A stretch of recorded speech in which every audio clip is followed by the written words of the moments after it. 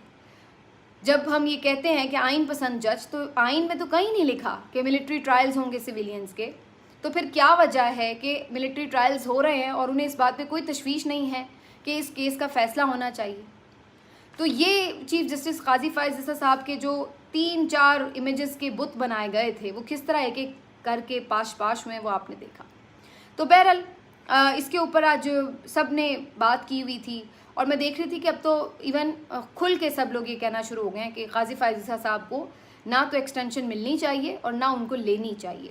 حتیٰ کہ مختلف پاکستان کی بار کاؤنسلز کی طرف سے بھی باقاعدہ ایک اعلامیہ ہر کسی نے الگ الگ جاری کیا ہے کہ قاضی فائز عیسیٰ صاحب کی مدت ملازمت میں توسیع کی کوئی حمایت نہیں کر رہا. پیپلز پارٹی کی طرف سے بھی خورشید شاہ صاحب کا اسٹیٹمنٹ آن ریکارڈ ہے جنہوں نے یہ کہا ہے کہ نہ تو حکومت نے اس سلسلے میں ہم سے کوئی حمایت مانگی ہے نہ بات کی ہے، اور میرا خیال اگر کچھ ایسا ہے بھی تو ایسا نہیں ہونا چاہیے. یہ ایک غلط روایت ہے اور ہم نہیں سمجھتے ہیں کہ ایسی کوئی روایت کو پنپنا چاہیے.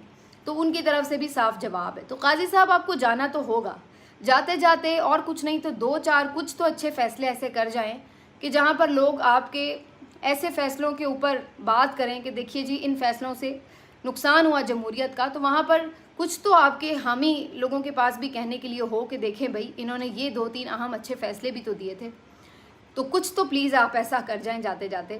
لیکن یہ توفیق پتہ نہیں انہیں ملتی ہے یا نہیں. لیکن بہرحال یہ ایک بڑا اہم مسئلہ ہے جس کے اوپر ہر کوئی مضطرب ہے، اور ملٹری کورٹس کے حوالے سے آئین بھی بڑا واضح ہے. اور یوں بھی جو یہ لواحقین اہل خانہ تھے یہ بھی بیچارے یہی بات کر رہے تھے کہ آپ دہشت گردوں سے بات کرتے ہیں، ہمارے بچے کیا دہشت گردوں سے گئے گزرے ہیں؟ وہ دہشت گرد تو نہیں ہیں، کچھ اسٹوڈنٹس ہیں، پڑھے لکھے لوگ ہیں، آپ کے ملک کی یوتھ ہے، ان میں سے بہت سارے لوگ کسی جلاؤ گھراؤ میں بھی شاید ملوث نہ ہوں، ویسے ہی ایک احتجاج کے طور پر وہاں گئے ہیں. ہو سکتا ہے کسی ایک آدھ نے کچھ کیا بھی ہو، لیکن جس نے کیا ہے اس کے اوپر کوئی سزا ہونی ہے، وہ سویلین کورٹس کے ذریعے اس کا ٹرائل ہو، جو اس کی تھوڑی بہت سزا بنتی ہے وہ ملے. لیکن زیادہ تر اس میں وہ یوتھ تھی جو ایک سابق وزیر اعظم سے محبت کرتی تھی، اس نے دیکھا کہ انہیں تضحیکہ میز میں کالر سے پکڑ کر کھینچا گیا ہے. تو زیادہ تر وہ لوگ تھے جو ان ویژولز کی وجہ سے ایک اپنے آپ کو روک نہیں پائے اور باہر نکلے اور احتجاج کے لیے چلے گئے. کچھ وہاں پہ کھڑے ہو کر پرامن بھی ہوں گے، کچھ نعرے بازی بھی کر رہے ہوں گے، کچھ نے ہو سکتا ہے کہ کوئی تھوڑے بہت کسی شرپسندی میں حصہ بھی ڈالا ہو. لیکن جس کا جتنا جرم ہے اسی حساب سے ہی اس کو ملے گی نا سزا. یہ تو نہیں ہے کہ آپ بلڈوز کر دیں گے اور ہر کسی کو اٹھا کے کال کوٹریوں میں پھینک دیں گے اور ان کے ساتھ ان کے کریئر خراب ہو جائیں گے اور ان کی زندگیاں تباہ و برباد ہو جائیں گی. دہشت گردوں کے ساتھ تو ہم نے اس طرح کے معاملات نہیں دیکھے. ابھی نندن کو تو آپ نے چھوڑ دیا اور اپنے لوگوں کو آپ تباہ کرنے پر تلیں. اور جب آپ ایک شخص کے ساتھ اس طرح کریں گے تو اس کے پیچھے کتنے اور گھروں میں نفرت بوئی جا رہی ہوگی، اس کا بھی کسی نے اندازہ لگایا یا نہیں؟ اس کا کوئی اندازہ نہیں لگا رہا. صرف یہ سوچ رہے ہیں جب ہم ایک کو عبرت کا نشان بنا دیں گے تو آئندہ کوئی اٹھ نہیں سکے گا. لیکن یہ نہیں سوچ رہے کہ جب آپ ایک کے ساتھ زیادتی کریں گے تو آپ کے خلاف 1000 لوگوں کے اندر نفرت پیدا ہوگی. تو ایک جانب تو قاضی فائز عیسیٰ صاحب کا یہ کردار ہے جس کے اوپر سب تنقید کر رہے ہیں، تو دوسری طرف ججز کھڑے بھی ہوئے ہیں جنہوں نے مداخلت کو مسترد بھی کیا ہے، کوئی دباؤ لینے سے انکار بھی کیا ہے، اور وہ اپنی آزادی کے لیے اور آئین اور قانون کے عملداری کے لیے اور اس کے ساتھ ساتھ اپنے ادارے کے وقار کے لیے کھڑے ہوئے ہیں. اچھا جی، اب یہ جو رواں ہفتہ ہے، جیسے میں نے کہا یہ روایتی طور پر نہیں کہا جا رہا، لیکن یہ بات واقعی درست ہے کہ یہ بڑا امپورٹنٹ ہفتہ ہے، کیونکہ یہاں پر سب سے پہلے جو آپ دیکھیں گے کہ احمد فرحاد کیس کی بھی اس میں سماعت ہونی ہے. تو محسن اختر کیانی صاحب جو اس وقت ایجنسیز کی مداخلت اور دباؤ اور کام کرنے کے طریقہ کار کے حوالے سے بڑے سیریس سوالات اٹھا چکے ہیں، دیکھنا ہوگا اس رواں ہفتے میں اس معاملے پر کیا پیش رفت ہوتی ہے. پھر منگل کے روز سائفر کیس کا جو ہے ایک اہم سماعت ہے، اور کہا یہی جا رہا ہے کہ اس کا فیصلہ محفوظ ہو سکتا ہے اس دن، کیونکہ سماعت کنکلوڈ ہوگی تو کبھی امکان ہے کہ فیصلہ محفوظ ہو جائے، ہو سکتا ہے فوری طور پر نہ سنا جائے، لیکن یہ سماعت جو ہے یہ کنکلوڈ ہوتی ہوئی نظر آ رہی ہے. تیسرا بدھ والے دن عدت کیس کا فیصلہ ہے جو کہ آلریڈی محفوظ ہے، وہ صرف سنایا جانا ہے. تو وہ بھی سب کا یہی کبھی امکان ہے کہ وہاں پر عدت کیس کا فیصلہ بھی جو ہے وہ فارغ ہونے والا ہے. تو اس ساری صورتحال کے بعد ہم یہ بھی دیکھ رہے ہیں کہ 30 تاریخ کو عمران خان صاحب نے نیب ترامیم کے کیس میں سپریم کورٹ میں ایک دفعہ پھر سے اپیئر ہونا ہے. وہ تو باقاعدہ درخواست دے چکے ہیں کہ وہ بنفس نفیس خود آ کے شامل ہونا چاہتے ہیں. کیا انہیں یہ فیسلٹی ملے گی یا پھر انہیں دوبارہ سے ویڈیو لنک کی فیسلٹی ملے گی؟ دونوں صورتوں میں بہرحال وہ اس پروسیڈنگ کا حصہ تو ہوں گے. اس بار بھی امکان کم ہی ہے کہ انہیں لائیو دکھایا جائے گا، لیکن پھر سے کوشش سب کی ہوگی کہ کسی طرح کوئی ان کی ایک اور جھلک ولک باہر آ جائے اور کچھ دیکھ سکیں وہ ان کی تصویر وغیرہ. تو ایک طرف یہ ہفتہ اس لحاظ سے بھی بڑا امپورٹنٹ ہے. عمران خان صاحب اگر اس دفعہ سماعت میں شریک ہوئے تو کبھی امکان ہے کہ وہ کچھ بات چیت بھی کریں گے، جو ظاہر رپورٹ بھی ہوگی اور ماحول بڑا دیکھنے والا ہوگا. تو یہ ساری چیزیں جہاں اپنی جگہ امپورٹنٹ ہیں، اس وجہ سے ہی اس ہفتے کو بڑا امپورٹنٹ قرار دیا جا رہا ہے، کیونکہ اگر سائفر کیس اور عدت کیس دونوں کے فیصلے سنا بھی دیے جاتے ہیں تو قوی امکان ہے کہ اس میں عمران خان صاحب کی بریت ہو جائے یا پھر فیصلے اڑ جائیں. تو اس صورت میں یہ ایک بہت بڑے فیصلے کے طور پر نظر آئیں گے. اور اسی وجہ سے ایک اور آج بڑی اہم موومنٹ ہوئی، وہ یہ کہ شاہ محمود قریشی صاحب جو کہ اس وقت سائفر کیس میں سزا کی وجہ سے جیل میں ہیں، آج اچانک سے ہم نے دیکھا کہ جو لاہور پولیس ہے اس نے 8 مقدمات 9 مئی کے 8 مقدمات میں شاہ محمود قریشی صاحب کو اڈیالہ جال کر گرفتار کر لیا، ان کی گرفتاری ڈال دی. یعنی گرفتار تو آلریڈی وہ ہیں قید میں، لیکن ان کی گرفتاری ان مقدمات میں بھی ڈال دی ہے. اب یہ سیدھی سی ایک انتقامی کارروائی ہے جو کوئی اندھا بھی دیکھ سکتا ہے کہ اس وقت 1 سال بعد، 1 سال سے بھی زیادہ عرصہ گزرنے کے بعد اچانک پولیس کو پتہ چلا کہ او ہو شاہ محمود قریشی بھی 9 مئی کے مقدمات میں ملوث تھا، اس کو بھی گرفتار کر کے پوچھ گچھ کی جائے. تو بھائی 1 سال سے بندہ آپ کے پاس ہی تھا اور گرفتار بھی تھا، تو آپ اسی وقت کیوں نہیں ساتھ ساتھ ان کیسز کی بھی تفتیش کر رہے تھے؟ اس وقت آپ نے تفتیش نہیں کی، اب جب رہائی کا ٹائم آ رہا ہے تو اب آپ آ گئے ہیں جی ان کیسز کی تفتیش کرنے. اور آلریڈی عدالتیں اس کے اوپر فیصلے دے چکی ہیں کہ جب بندہ ایک کسی کیس میں گرفتار ہے تو اسے باقی کیسز میں بھی گرفتار سمجھا جائے، اسی وقت اس کے اوپر باقی کیسز کے اندر بھی تفتیش کر لی جائے. یہ تو غیر انسانی بات ہے کہ ایک وقت میں وہ قید بھی ہے، پھر وہ ایک وقت میں ایک کیس کی سزا کاٹے، پھر اگلے دفعہ اس سے نئے سرے سے نیا کیس بنا کر پھر نئے سرے سے اس کو سزا سنا دی جائے اور قید میں ڈال دیا جائے. تو یہ بہت ہی غیر انسانی معاملہ ہے. لیکن اس وقت ہم کسی سے بھی یہاں پر انسانیت کی توقع کریں بھی تو کیا کریں. تو شاہ محمود قریشی صاحب کے حوالے سے ویسے بھی ایک دلچسپ بات یہ ہے کہ جس دن کے ان کے اوپر کیسز ڈالے گئے ہیں 8 مقدمات، شاہ محمود قریشی صاحب ویسے ہی 9 مئی کو کراچی میں موجود تھے. وہ یہاں پر تھے ہی نہیں، پنجاب کے اندر بھی نہیں تھے، لاہور تو دور کی بات ہے پنجاب میں ہی نہیں تھے. اور پھر اگلے دن یعنی 10 مئی کے دن انہیں ہائی کورٹ سے گرفتار بھی کیا گیا تھا. تو وہ شخص جو یہاں پر موجود ہی نہیں تھا فزیکلی، اس کے اوپر بھی انہوں نے 9 مئی کے مقدمات ڈالے ہیں، اور وہ بھی 1 سال بعد. تو اسی سے آپ اندازہ لگا لیں کہ یہ کتنے بکواس قسم کے الزامات ہیں جو ان پر لگائے گئے ہیں، جس کا مقصد صرف اور صرف یہ ہے کہ اگر سائفر کیس میں شاہ محمود قریشی صاحب کو رہائی ملتی ہے تو انہیں 9 مئی کے بہانے میں کسی طرح اندر رکھا جائے. اس کے اوپر سب مذمت بھی کر رہے ہیں اور سیدھا اس کو وکٹمائزیشن بھی قرار دے رہے ہیں. اور فی الحال تو ان کو جسمانی ریمانڈ دیا گیا 3 روز کا، لیکن میرا نہیں خیال ہے کہ اس کو بہت زیادہ لمبا کر سکیں گے جج صاحب. ویسے تو جس جج نے بھی یہ ریمانڈ دیا اس کو بھی دونوں ہاتھوں سے سلام ہے کہ یعنی 1 سال بعد آپ ایک شخص کو انوالو کرنے پر، ہونا تو یہ چاہیے تھا کہ پولیس کو جرمانہ کرتے کہ آپ کو سال بعد پتہ چلا کہ یہ بندہ بھی اس واقعے میں انوالو تھا، اور الٹا آپ نے اس کا جسمانی ریمانڈ دے دیا.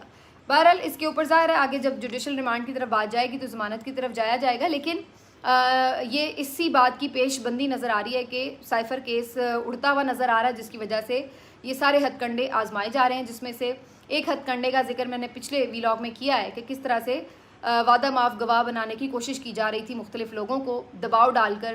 لیکن ان میں سے ملک ریاض صاحب نے بھی صاف انکار کر دیا، اور پھر زلفی بخاری نے بھی انکار کر دیا. آخر میں شہزاد اکبر صاحب بچے تھے، ان کا بھی ٹویٹ آ گیا اور انہوں نے بھی کہہ دیا کہ جناب کوئی یہ سوچے بھی نہ، ہم نے تو آلریڈی کافی پریشر برداشت کیا لیکن یہ کام ہم نے کرنا ہی نہیں تھا، ہم آخری دم تک آخری سانس تک عمران خان کے ساتھ کھڑے ہیں. تو یہ جی ان کے جو پیش بندیاں ہو رہی تھیں کہ کسی بھی طرح عمران خان یا شاہ محمود قریشی کو اندر رکھنے کے لیے کوئی نئی تیاری کی جائے. فی الحال تو اس میں کامیابی نظر نہیں آ رہی، لیکن کچھ نہ کچھ تو ظاہر ہے یہ چھوٹا موٹا ڈال کے دوبارہ اندر رکھنے کی کوشش کریں گے. جو ہوپ کی اس میں بات ہے وہ صرف یہ ہے کہ اگر عدلیہ اسی طرح سٹینڈ لیے رکھے گی تو اس صورت میں جتنے بھی یہ فریولس کیسز بنائیں گے ان کو ختم ہونے میں چٹکیاں ہی لگیں گی اور وہ ختم ہوتے چلے جائیں گے، کیونکہ ان میں واقعتاً کوئی جان نہیں ہے. اور جس طرح اب یہ لوگ خود جا کے عدالتوں میں ایڈمٹ بھی کر رہے ہیں، سائفر کیس میں تو وہ مان چکے ہیں کہ جو عمران خان کہہ رہا تھا وہ نیریٹو بھی ٹھیک تھا، یہ بھی مان چکے ہیں کہ ٹرائل بھی ٹھیک نہیں ہوا، دونوں باتیں مان چکے ہیں.